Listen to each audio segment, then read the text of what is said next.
မိတ်ဆွေများခင်ဗျကျွန်တော်မေးခွန်းလေးမေးပြရစီကျွန်တော်ဟာဒီလိုမျိုးတန်ဖိုးကြီးတဲ့ဖုန်းအော်စီအော်ပတ်လဲအလုံးချောအလုံးတန်ကိုဖုန်းတစ်လုံးကို3000နဲ့ရောင်းပေးဖို့အတွက်ကျွန်တော်စီစဉ်နေပါတယ်အဲ့တော့မိတ်ဆွေတို့အနေနဲ့ဟိုအားပေးမလားပေါ့နော်အားပေးမလားလို့မေးကြပါတယ်ဝယ်မလားပေါ့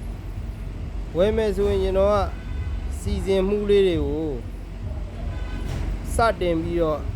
ရောင်းကျင်နေပြီပေါ့နော်ဒီလိုမျိုးတန်ဖိုးရှိတဲ့ဖုန်းကို3000နဲ့ဝယ်ယူရရှိနိုင်မယ်ပေါ့နော်အဲ့တော့မိတ်ဆွေတို့အားပေးသူရှိလားမရှိလားဆိုတော့ကျွန်တော်ကလည်းသိကျင်တယ်ပေါ့ကဲရအားပေးမယ်ဆိုလို့ရှိရင်ကျွန်တော်3000နဲ့ရောင်းချပေးမှာဖြစ်ပါတယ်အဲ့တော့ကွန်မန့်လေးမှာတစ်ချက်မှတ်မိကြပါဦးလို့အားပေးမှာပါဆိုအားပေးမှာပေါ့အားမပေးဘူးဆိုလည်းအားမပေးဘူးပေါ့ဗျာကျွန်တော်နည်းနည်းလေးစိတ်ကူးရင်းနေတယ်ဒီဖုန်းလေးတွေကိုဒီလိုမျိုးတန်ဖိုးရှိတဲ့ဖုန်းတွေကိုတန်ဖိုးကြီးတဲ့ဖုန်းလေးတွေကိုဖုန်းလေးကောင်းအောင်ပဲပေါ့ဗျာအော်စီအော်ပတ်လည်းဖြစ်ရမယ်ပေါ့ဗျာ3000နဲ့ကျွန်တော်ရောင်းကျင်တယ်ဗျဝယ်မဲ့သူဘယ်နှဦးရှိမလဲဆိုတာကျွန်တော်တီးလဲတီးကျင်တယ်ပေါ့နော်ကွန်မန့်လေးမှာတစ်ချက်မှန်းပြီးပါဗျဝယ်မယ်ဆိုရင်ဝယ်မဲ့သူရှိသလားမရှိသလားပေါ့အဲ့လိုလေးစဉ်းစားနေတာပါလို့ရောင်းကျင်လုံးလို့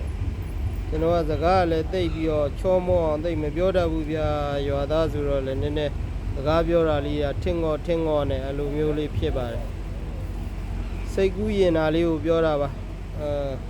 အကြံပြုကျင်တာလေးတွေရှိရင်လည်းကျွန်တော်ကိုအကြံပြုကြပါဦးလို့အကူကြီးတောင်းတာပါရိုးသားဆုံးအကူကြီးတောင်းတာပါဗျရောင်းစိတ်ကူးလေးရှိလို့ဒီလိုမျိုးလေးတွေ3000နဲ့ရောင်းမယ်အဲ့လိုမျိုးလေးတွေစိတ်ကူးလေးရှိလို့အကောင့်ထဲဖော်ကျင်တာပေါ့ဗျာမိတ်ဆွေတို့အနေနဲ့ကျွန်တော်ကိုအကြံပြုချက်လေးပေးကြပါဦးလို့အကူကြီးလေးတောင်းပြရသည်ဗျ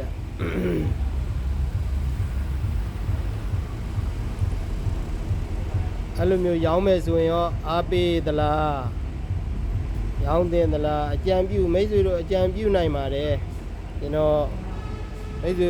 အကြံပြုချက်လေးတွေကိုလိုအပ်လို့မို့ပါဟုတ်ကျေးဇူးတင်ပါတယ်ဗျကျမ်းမာချမ်းသာကြပါစေ